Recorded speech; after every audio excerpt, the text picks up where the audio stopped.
दोस्तों, यह कहानी एक महिला डीएम की है, जो अपनी ड्यूटी को गंभीरता से लेते हुए अपने भेस बदलकर रात के 10 बजे स्कूटी से अकेले निकलती है। वह अपने क्षेत्र में प्रशासन और पुलिस की वास्तविक स्थिति को समझने के लिए यह कदम उठाती है। घटना उस समय की है जब वह महिला डीएम, जिसका नाम स्नेहा है, मध्य प्रदेश के एक जिले में नई नई डीएम बनी थी। अपने कार्यभार संभालने के तीसरे दिन ही स्नेहा ने सोचा कि क्यों न रात को चुपचाप बिना किसी को बताए अपने क्षेत्र का जायजा लिया जाए। उसने चेहरे पर मास्क लगाया, साधारण सलवार सूट पहना और अपनी स्कूटी पर निकल पड़ी। जैसे ही वह एक सुनसान इलाके से गुजर रही थी, एक पुलिस चेक पोस्ट पर तैनात पुलिस वालों ने उसे हाथ देकर रोका। स्नेहा ने अपनी स्कूटी रोक दी। पुलिस ने उससे कागज मांगे। जब उसने कागज न होने की बात कही, तो पीछे बैठा एक दरोगा, जो शराब के नशे में था, सिपाही को इशारा करते हुए बोला, उसे हमारे पास भेजो। सिपाही ने स्नेहा से कहा, साहब बुला रहे हैं, उनके पास जाओ। स्नेहा ने जवाब दिया, अगर उन्हें कुछ चेक करना है तो यहां आएं। ये सुनते ही सिपाही ने गुस्से में गंदे शब्दों का इस्तेमाल किया और उसे बाजारू लड़की कहते हुए कहा, धंधा करने निकली हो, जा साहब बुला रहे हैं। स्नेहा चुपचाप दरोगा के पास गई। मास्क लगाए होने के कारण दरोगा उसे पहचान नहीं पाया। दरोगा ने मास्क हटाने को कहा। स्नेहा ने मना किया तो उसने जोर देकर कहा। मास्क हटाने के बाद भी दरोगा उसकी असल पहचान से अनजान रहा। दरोगा ने उसे ऊपर से नीचे तक घूरते हुए कहा, डॉक्यूमेंट्स नहीं है तो फाइन भरना पड़ेगा। स्नेहा ने पूछा, कितना फाइन?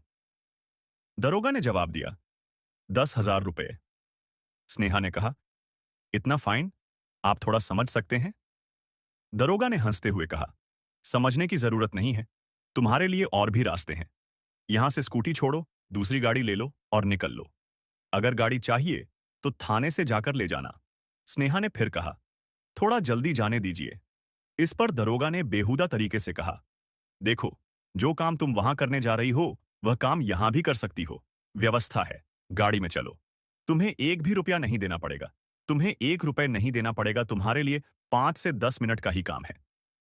स्नेहा अपने आप पर काबू नहीं रख पा रही थी। उसे लग रहा था कि अभी कुछ कहना चाहिए, लेकिन उसने खुद को समझाया। उसने सोचा कि अगर इस समय वह दरोगा को सच बता दे, तो स्थिति और बिगड़ सकती है। हो सकता है सामने वाले को जब यह पता चले कि वह डीएम है, तो वह या तो पॉजिटिव हो या फिर नेगेटिव, और नेगेटिव हुआ तो उसके लिए स्थिति और खतरनाक हो सकती थी। स्नेहा ने समझदारी दिखाते हुए अपना परिचय ना देने का फैसला किया और सोचा कि चुपचाप उसकी बातें सुन लेना ही बेहतर है। इसी बीच दरोगा उठ खड़ा हुआ। उसने स्नेहा के कंधे पर हाथ रखा और उसे सहलाने की कोशिश की। यह देखकर स्नेहा ने झटका मारा और दूर हट गई। वह थोड़ी डर गई थी। उसके मन में एक बार भी नहीं आया कि वह अपनी असल पहचान बताए। पढ़ी लिखी होने के नाते वह जानती थी कि यह सही वक्त नहीं है। उसने सोचा, अभी कुछ भी हो सकता है।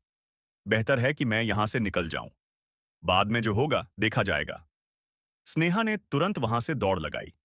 वह भागती हुई दूर निकल गई। पीछे से दरोगा ने कहा, स्कूटी को थाने में जमा करवा दो। गाड़ी वहीं से मिलेगी, बाद में आकर हिसाब कर लेंगे। यह कहकर वह फिर से अपनी कुर्सी पर बैठ गया। उसके लिए यह सब सामान्य था।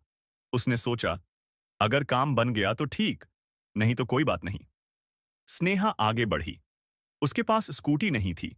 वह सोच रही थी कि ड्राइवर को कॉल करके गाड़ी मंगवा ले या फिर प्रशासन को सूचना दे। लेकिन जैसे ही वह दौड़ते हुए आगे बढ़ रही थी, अचानक उसे सड़क के किनारे एक गोलगप्पे वाला लड़का दिखा। वह अपनी दुकान समेट रहा था। ठंड का मौसम था। रात के 10 बजे थे, लेकिन सन्नाटा ऐसा था कि लग रहा था जैसे बहुत देर हो गई हो। स्नेहा घबराई हुई थी। वह उस लड़के के पास गई और उससे कहा, मेरे साथ पुलिस वाले बदतमीजी कर रहे हैं। लड़के का नाम अमित था। उसने स्नेहा को ध्यान से देखा और कहा, मैडम, यहां तो ऐसा हर रोज होता है। इसमें कोई नई बात नहीं है। वह दरोगा बहुत गंदा इंसान है। स्नेहा ने बताया कि उसे किसी दूर की जगह जाना है। वह लगभग 20 किलोमीटर दूर थी। अमित ने तुरंत कहा, अगर आप मुझ पर भरोसा कर सकती हैं, तो मैं आपको छोड़ देता हूं। यहां इस समय आपको कोई गाड़ी नहीं मिलेगी। मैं किसी से बाइक लेकर आता हूं। स्नेहा ने अमित को गौर से देखा। वह सोच रही थी कि क्या इस लड़के पर भरोसा किया जा सकता है। लेकिन कोई और चारा न देखकर उसने हामी भरी। अमित ने स्नेहा को अपने साथ चलने के लिए कहा। दोनों चलने लगे। अमित ने पुलिस वाले इलाके से पहले ही रास्ता बदल दिया और उन्हें देखते ही एक कट लेकर दूसरी गली में मुड़ गया। थोड़ी दूर जाने के बाद वह एक छोटे से घर के सामने रुका। उसने दरवाजा खोला और स्नेहा से कहा, आप यहां बैठिए, मैं बाइक का इंतजाम करके आता हूं। स्नेहा ने उसे रोकते हुए कहा, एक मिनट रुक जाओ। यहां तुम अकेले रहते हो और क्या काम करते हो? स्नेहा के सवालों पर अमित बताने लगा, मैं बिहार का रहने वाला हूं और यहां गोलगप्पा बेचता हूं। शादी अभी तक नहीं हुई है। घर वाले लड़की देख रहे हैं। हाँ, मैं यहां अकेले ही रहता हूं। स्नेहा ने उसका पूरा नाम और बाकी बातें पूछीं। अमित ने सब कुछ साफ साफ बताया। इसके बाद वह बाइक लेने चला गया। थोड़ी देर बाद लौटकर आया और कहा, अभी भैया कहीं गए हुए हैं, शायद देर हो जाएगी। उसने थोड़ा रुककर कहा, ठीक है, मैं किसी और से बात करता हूं। आप अंदर आकर बैठ जाइए, बाहर ठंड है। स्नेहा पहले गेट के बाहर खड़ी थी, लेकिन अब उसने दरवाजा खोलकर अंदर कदम रखा। अंदर जाकर उसने चारों ओर नजर दौड़ाई। स्नेहा ने देखा कि अमित का कमरा बहुत साधारण था। एक तरफ एक बेड रखा था। दीवार पर भगवान की तस्वीर थी, जिससे लगा कि वह नियमित रूप से पूजा पाठ करता है। कमरे में कुछ किताबें भी रखी थीं, कुछ धार्मिक, कुछ कहानियों की। ऐसा लगा कि वह खाली समय में ये किताबें पढ़ता होगा। स्नेहा को यह देखकर अच्छा लगा कि अमित अपनी साधारण जिंदगी में भी कुछ नया सीखने और पढ़ने की रुचि रखता है। थोड़ी देर बाद अमित एक बाइक लेकर आया और कहा, मैडम, चलिए, मैं आपको छोड़ देता हूं। स्नेहा ने उसकी तरफ देखते हुए कहा, अभी रात का समय है और ठंड भी बहुत ज्यादा है। मेरा स्वास्थ्य खराब हो सकता है और तुम्हारा भी। अगर फिर से कोई परेशानी हो गई तो, अगर यहां रुकने की कोई व्यवस्था हो सकती है, तो मैं यहीं रुकना चाहती हूं। अमित ने थोड़ा झिझकते हुए कहा, मैडम, आप यहां कैसे रुकेंगी? आप पढ़ी लिखी और बड़ी लड़की हैं। मैं अकेला लड़का हूं। आपको यहां रोकना सही नहीं लगेगा। स्नेहा ने मुस्कुराते हुए कहा, ऐसी कोई बात नहीं है। अगर मुझे कोई दिक्कत नहीं है, तो तुम्हें क्यों दिक्कत हो रही है? हाँ, अगर तुम्हें सच में कोई परेशानी हो रही है, तो मुझे छोड़ने की कोशिश करो। अमित ने थोड़ा सोचा और कहा, ठीक है, अगर आप रुकना चाहती हैं, तो रुक जाइए। मुझे कोई दिक्कत नहीं है। मैं कहीं और चला जाता हूं और सुबह वापस आ जाऊंगा। स्नेहा ने उसे रोकते हुए कहा, अरे, बैठो, मैं तुमसे बात करना चाहती हूं। आओ, थोड़ा बैठकर बात करते हैं। अमित को यह सुनकर अजीब लगा, लेकिन उसने बाइक लौटाकर कमरे में वापस आना सही समझा। जब वह वापस आया, तो स्नेहा ने कहा, अच्छा, तुमने जो गोलगप्पे बेचे हैं, क्या उनमें कुछ बचा है? अमित ने ठेले से बचा हुआ सामान लाकर स्नेहा को गोलगप्पे खिलाए। स्नेहा ने गोलगप्पा छकते ही कहा, वाह, तुम गजब के गोलगप्पे बनाते हो। ऐसा स्वाद तो मैंने बहुत दिनों पहले चखा था। स्नेहा को अचानक याद आया कि कुछ लड़कियां ऐसी होती हैं जिन्हें गोलगप्पे बेहद पसंद होते हैं, चाहे वो किसी भी पद पर क्यों ना हो। स्नेहा ने भी सोचा कि चाहे कुछ भी हो जाए, गोलगप्पा तो खाएगी ही। अब स्नेहा और अमित के बीच बातचीत का सिलसिला शुरू हो गया। हालांकि स्नेहा अपने बारे में ज्यादा कुछ नहीं बताती। वह खुद को सामान्य वर्ग की बताती है और यहां तक कहती है कि स्कूटी भी किसी और की मांग कर लाई थी। उसने साधारण कपड़े पहन रखे थे, लेकिन पढ़े लिखे इंसान की पहचान उसके व्यक्तित्व से हो जाती है। अमित को यह समझ आ गया था कि स्नेहा पढ़ी लिखी और समझदार लड़की है। स्नेहा ने अमित से उसके बारे में पूछना शुरू किया। अमित ने अपनी गरीबी की कहानी सुनानी शुरू कर दी। उसने बताया कि वह गोलगप्पे बेचता है क्योंकि उसका परिवार आर्थिक रूप से कमजोर था। हालांकि वह अब भी घर पैसे भेजता था और परिवार की स्थिति अब अच्छी हो चुकी थी। गोलगप्पे बेचकर भी अच्छे पैसे कमाए जा सकते हैं, लेकिन अमित अपनी सादगी में खुश था। वह किताबें पढ़ता था और खाली समय में खुद को बेहतर बनाने की कोशिश करता था। ठंड काफी बढ़ गई थी। अमित के पास सिर्फ एक रजाई थी, जिसे दोनों ने पैरों पर डाल रखा था और बातें कर रहे थे।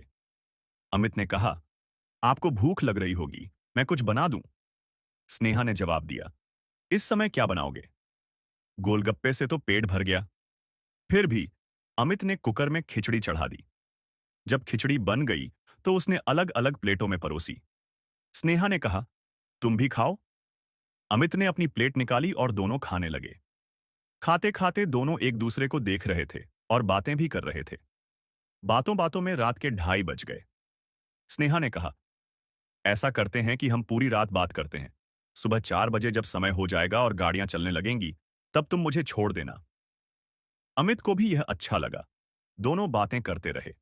सुबह होते होते स्नेहा फ्रेश हो गई और तैयार होकर बोली, अब तुम मुझे वहां तक छोड़ दो, जहां से गाड़ी मिल सके। अमित स्नेहा को पैदल वहां तक छोड़ने गया, जहां से ओवांटो मिल सकता था। उसने स्नेहा को ओवांटो में बैठा दिया। स्नेहा ओवांटो में बैठकर अपनी गंतव्य तक चली गई। इसके बाद स्नेहा ने पूरी प्रक्रिया शुरू की और अपने ऑफिस की टीम के साथ उस थाने पर पहुंची। उसने निरीक्षण किया और उस पुलिसकर्मी को बर्खास्त कर दिया, जिसने बदतमीजी की थी।